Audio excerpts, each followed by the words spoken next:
How's it going, boys? Johnny Superbman here, and it's time for another NHL 13 Shootout commentary. And you know, the NHL making crazy moves in this offseason. It's been crazy so far. We've seen things like Vinny LeCavalier to Philadelphia. Corey Schneider traded to New Jersey. That one was crazy. And today I woke up, went to NHL.com. Tyler Seguin traded to the Dallas Stars. Oh my God. Now I know it was like a 7-player trade, right? It was basically Tyler Seguin and Rich Peverly, and there was another rookie in there from Boston. Traded to Dallas for Louis Eriksson, Joseph Morrow, who I know that prospect. And then another 2 prospects that I am not familiar with. But I really want to talk about just Seguin for Louis Eriksson, right? Because that was the main one. The Dallas Stars, I think it really works out for the Dallas Stars. You know, they're clearly a team that's looking to go in a new direction. Last year, you know, they signed players like Ray Whitney and Jaromir Jagr. Now they're getting younger players like, what's his name? Tyler Seguin. He can play alongside of Jamie Benn now. And it can be Tyler Seguin's team, you know? I'm not saying that he's the best player on Dallas now, but it can be his team like it couldn't be in Boston. I mean, Boston,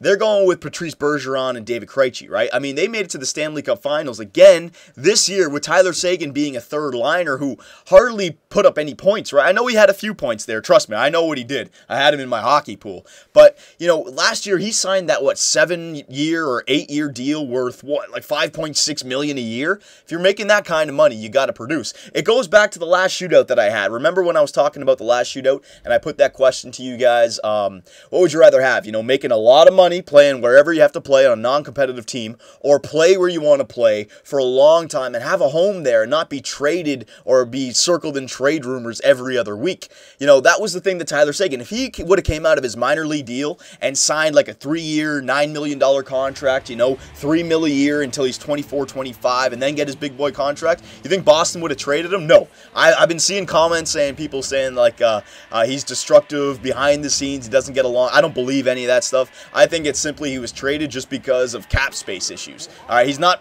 playing like a $6 million player, and he's playing on the third line. You can't have that. I don't think so. I don't think so there, Jason Spezza. And they can replace him with the Louis Eriksson, who's along the same age group as a Patrice Bergeron, like David Krejci, Milan Lucic, all right? And, you know, they're not getting Nathan Horton back, so they need another winger there. So it does make sense for the Boston Bruins and the Dallas Stars. I just think that it was more of a salary cap move than anything. So hang on, Jamie Benn, let's go through the legs, one-handed windmill. Through the legs, one-handed windmill! Oh, if I only put it on the inside of the post, I would have had it. If I put it to the inside of the post, I definitely, too much to the middle, okay? So I know a lot of people are saying that the Dallas Stars robbed the Boston Bruins. That's only because, you know, it's in the Western Conference. Not too many people are, what's it called? Hang on. No, yeah. What are you doing? Not too many people are too familiar with Louis Eriksson. But he fits in on the Boston Bruins. You know, 27, 28 years old. He could play alongside of Bergeron and Marchand, or play alongside of Krejci and Lucic, right? It works in, and he is definitely going to earn that type of money, right? Seguin, again, they made it to the finals really without his help.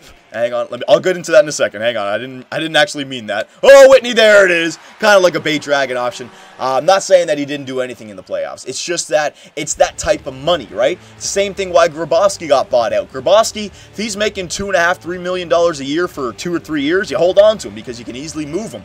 But once you enter into that elite superstar type contract, you know, $5 million, $5.5 million a year for an extended period of time, you have to put up. You have to put up, or your GM's going to shut you up. Oh, he got me. Oh, did I save that? Did Corey let me save that, or he just missed the net? That hit the top of my stick? Oh, hang on. I didn't see that from that. I think it missed the net. He had to have missed the net. You know what? Maybe, nah, screw it. Too early in the shootout. I'm not going to stop it. So, for anyone who's saying that the Dallas Stars robbed the Boston Bruins, I don't believe that. All right. Hang on a second. Let's do a forehand spinner. A short side. Ah! Missed the net. So I was trying to drag him off the post. I think I had some space there, but he just, nah. I just missed the net. These replays are horrible, too. I can't even see. But I was thinking about it. Now, what do you guys think about this, right? We go back to when Phil Kessel was traded for Tyler Seguin, Dougie Hamilton, and Jared Knight. Or Jared Knight, or I forget his first name. Flying poke checker Rooney, get out of here, son!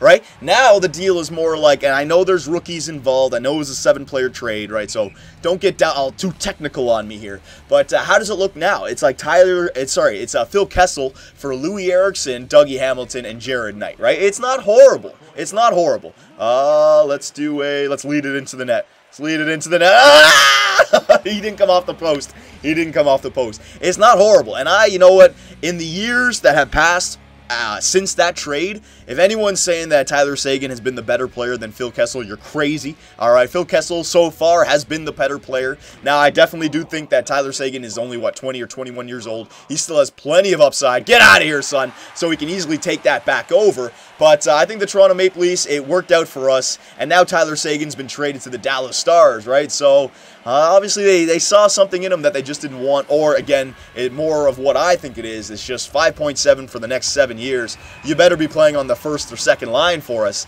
And you're not doing that. We made it to the Stanley Cup Finals without you playing on the first and second line. So we can go forward without you on our team. And they got Louis Eriksson to play on the wing, which they needed to replace Nathan Horton. And they did also get a few prospects there. That Morrow prospect, I do know he's looking like he's going to be a good defensive prospect. The other two guys, I don't know. And if they turn out to be good players as well, then yeah, it's looking like a really good trade for both teams. All right, so let me know what you guys think about that trade, and I will see you guys in the next video.